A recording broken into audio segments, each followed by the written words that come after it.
Hey everyone, the e-bike cowboy here, and for today I'm doing a 400-mile review on the Juiced Hyperscrambler 2. So let's begin.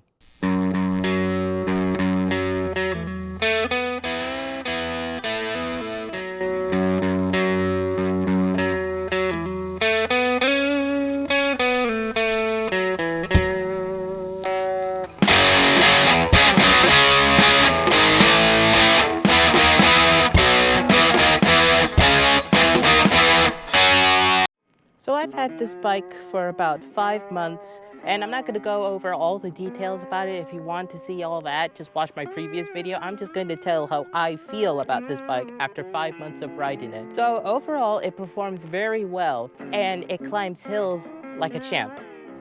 Okay, here I go. Okay.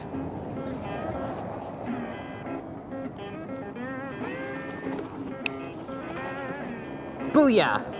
It's a good little bike. It works good. I would definitely not recommend this for freeway riding because it's not fast enough to go on the freeway. And out here where I live, the bike lane is in rubbles. There's like no point you to even go there. Just like stay in town. This is just like a town bike.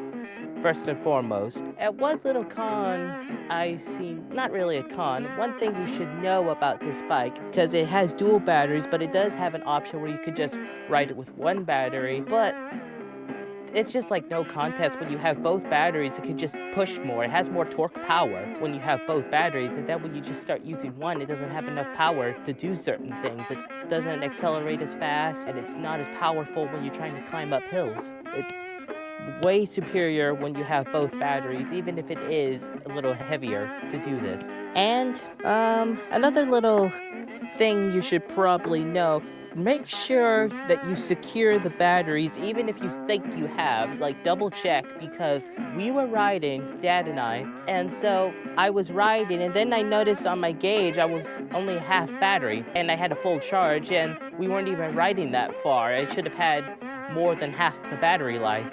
And so then we checked, and it turned out I did not secure one of the batteries properly, so it was only draining power from one. So after that, I always have to make sure to double check that they're in good.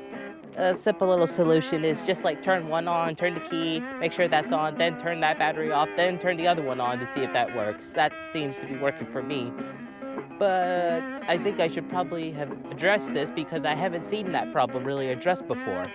So now you know. This bike is also pretty easily customizable. I've had smaller shocks in it, so the bike is lower to the ground, for I am not that tall. And this bike seems like, with the stock shocks, it seems like it fits people better than like around 6 foot. And I've changed the tires on this compared to the stock tires. Really smooth. That's not good around here. So I've had these more knobby tires, Shinko 244s. They work like a champ. And I've also installed this box here to allow me to store more cargo and stuff. And it works good, and you don't really notice it's there, even though it's, a pretty huge box. So this bike is it's very easily customizable, but not as customizable as, say, as your, what's it called? The Surons. Those things are on a whole nother level. But this is good for what it is, and it knows what it is. It's just like a travel bike. And it doesn't need to be a speed demon like the Suron or anything. It knows what it is, and it does it well. Anyway, I think that's all for today. See you next time, my amigos. Hi, this is MX Electric, and since Shane was doing his 400-mile review on his, I'm not quite to 400. Shane's put a few more miles on his than mine, but I'm at like 375. And the difference is I stripped my bike down to the bare minimum. No headlight, just took everything I could to make it as light as possible. Then the other day, I thought, because it's going to be nice out to do some night riding, I put my headlight back on and my horn and, did all the wiring back. I left the turn signals off, but so we came out and we were riding the other day.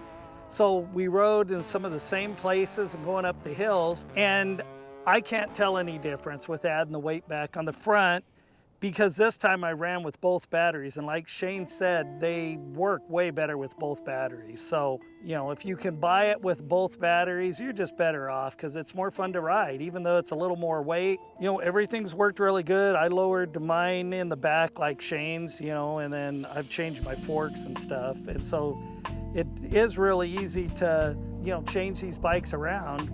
The one thing, you know, by lightening it, I tried to make it as aggressive as possible, but if you really want to go fast and, you know, go up hills, up real fast and rougher ground, you're better to get an Onyx or a Sur-Ron. They're just more powerful. But what this bike does really, really good is it's a perfect adventure bike. You know, you can go dirt, street, you got lights, you know, they come with mirrors. We changed our mirrors because these ones work a little better. And as an adventure bike, you can't really beat it. I mean, it goes fast and it'll climb hills. And so if you just want to get out and with friends or family or your kids and just explore, these bikes explore really good, and they go so long on the battery that's what they work perfect for. If you want something, you're going to jump it, or you want to moto it, you know, get a Sur-Ron or an Onyx, one of those. But they're going to cost you more money, and you know, so.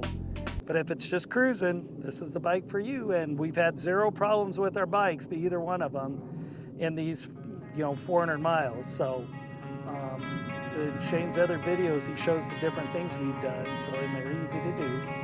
So good job, Juiced, and thank you everybody for watching.